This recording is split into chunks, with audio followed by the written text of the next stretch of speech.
Hello everybody, welcome back to the car show season. It is finally here at the first annual Cars and Coffee here in Michigan, and it is a fantastic show here at M1. Was not expecting this much variety for such a miserable cold day, at least in the weather-wise, but we had quite a day. And here were the highlights. So once again, we'll be going by nationality on this one, starting off with Germany.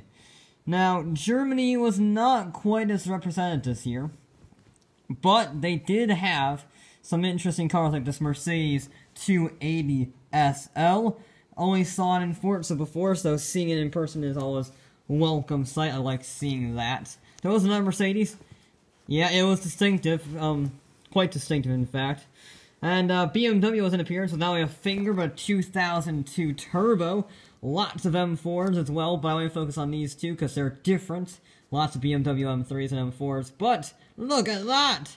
It's the brightest Z3 race car, Z3, whatever you call it, in the world. It's you'll never miss it on a racetrack, that's for sure. That is for sure. Also, Volkswagen was an appearance with lots of Golfs and this Rabbit. This is no ordinary Rabbit, though. It's got a roller cage-esque bit on the windows, and totally fake, totally functional, not fake, carbon fiber hood scoops. So there you go. Oh, and they sound very nice.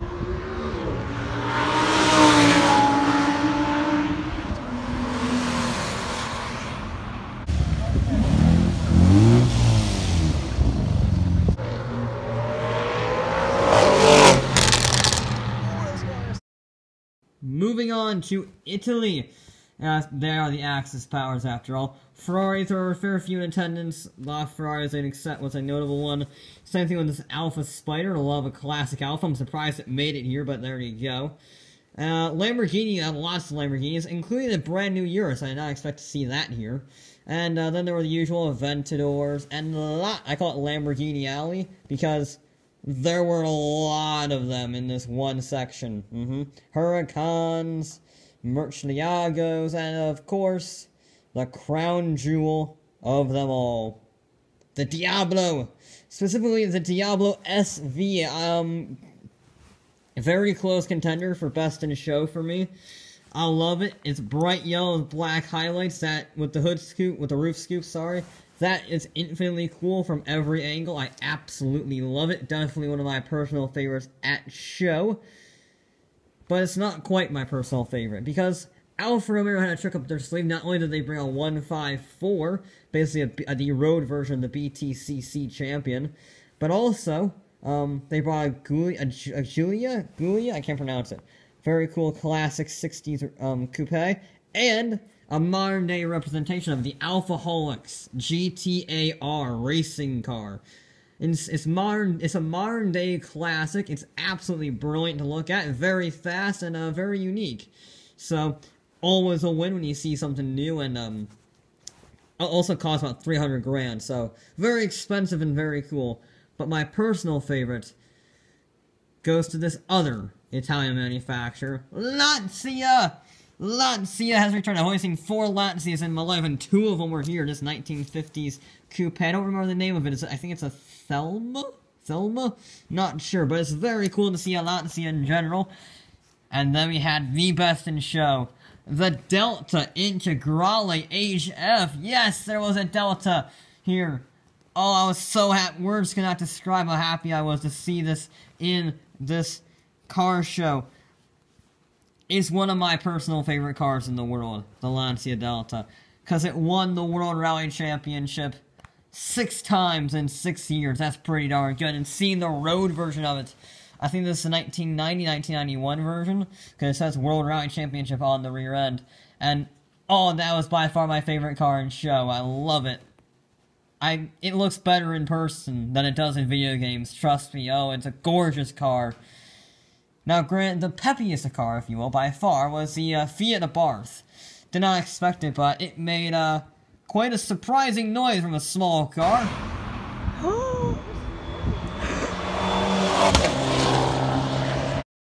Japan was, as you might expect, very represented. Here we had an Isuzu off-roader, because Everyone loves a good old Isuzu, or the Mitsubishi 3000 GT VR4, that's a mouthful. Lots of classic Japanese cars. Subaru Legacy, very cool, seeing a nice STI there as well. And then we had the Toyota triplets, the BRZ, the GT86, and the Scion TC. And a rally version of the BRZ, because Subaru loves to rally, and they have a rally version of the rear-wheel drive coupe, so that's always very nice to see. And yeah, another rally car, the Celica, the car famous for winning the World Rally Championship, then being disqualified for blatant turbo cheating. Yeah, but it looks very cool. Road version's always nice to see. Speaking of road versions, Honda NSX, basically inspired by Formula 1 technology for the road. Toyota Supra Mark III, again, a very iconic Japanese car. And if you're a fan of Nissan, they had the R32 modified and the R32 unmodified. Nice seeing a little comparison between the two of them. Very clean R32 at that.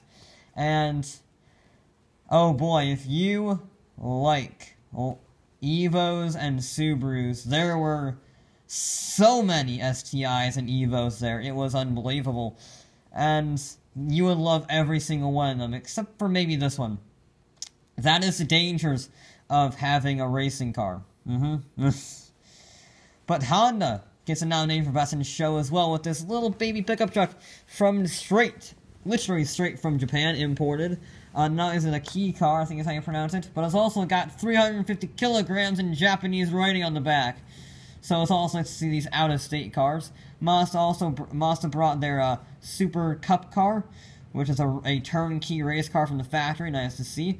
And plenty of rotaries. I say plenty of rotaries, there's one. The RX-8 here, always nice to see a rotary. And a lot of two RX-7s.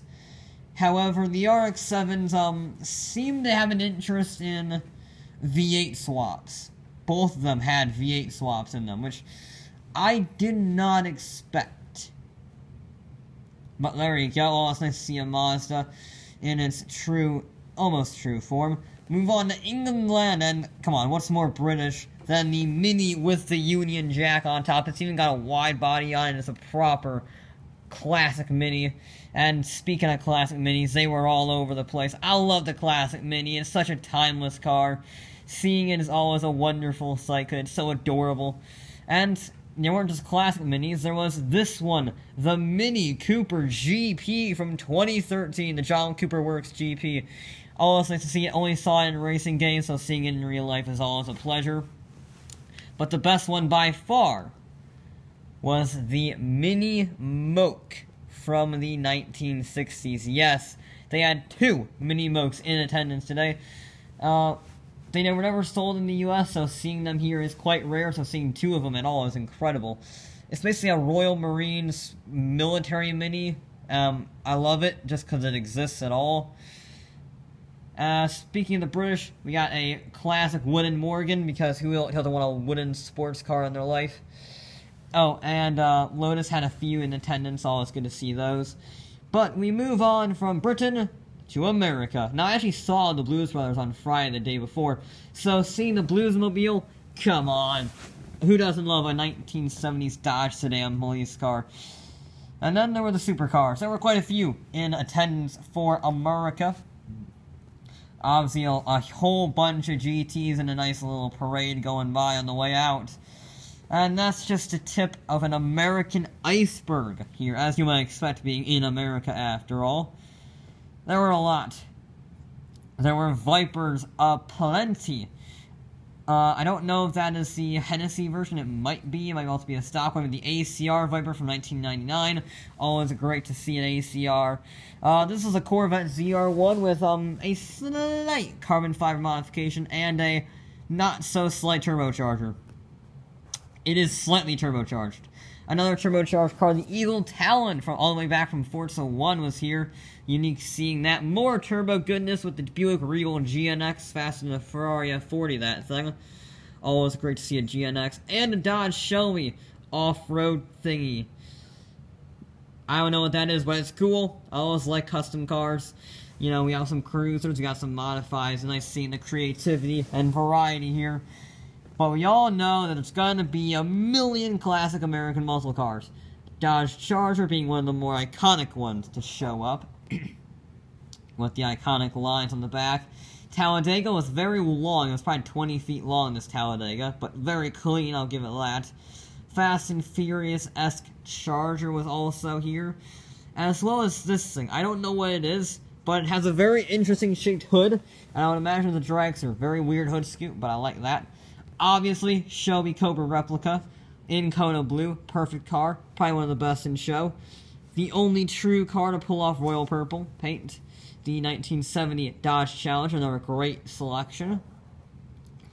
There were just so many to choose from. Corvettes were aplenty here, as you would expect, including this very rare and probably quite expensive 1967, or maybe it's a 63, Chevy Corvette split window Stingray. Very rare, that car.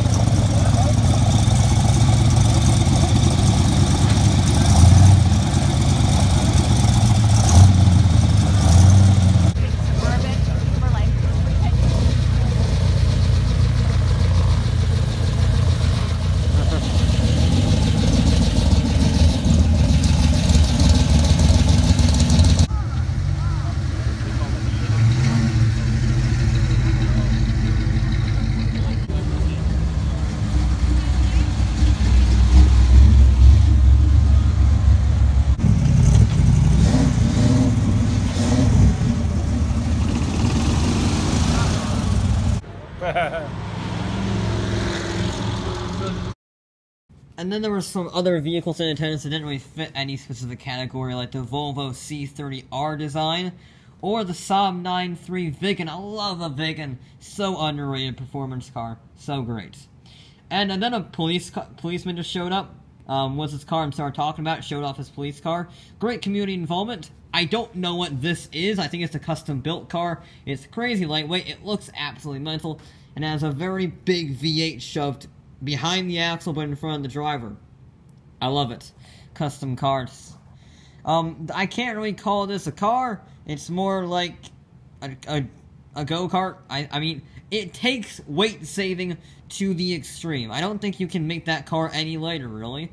But there you go. It is road legal, technically. So, that was the first car show of the year. And it wasn't even ideal weather, and we had thousands of cars.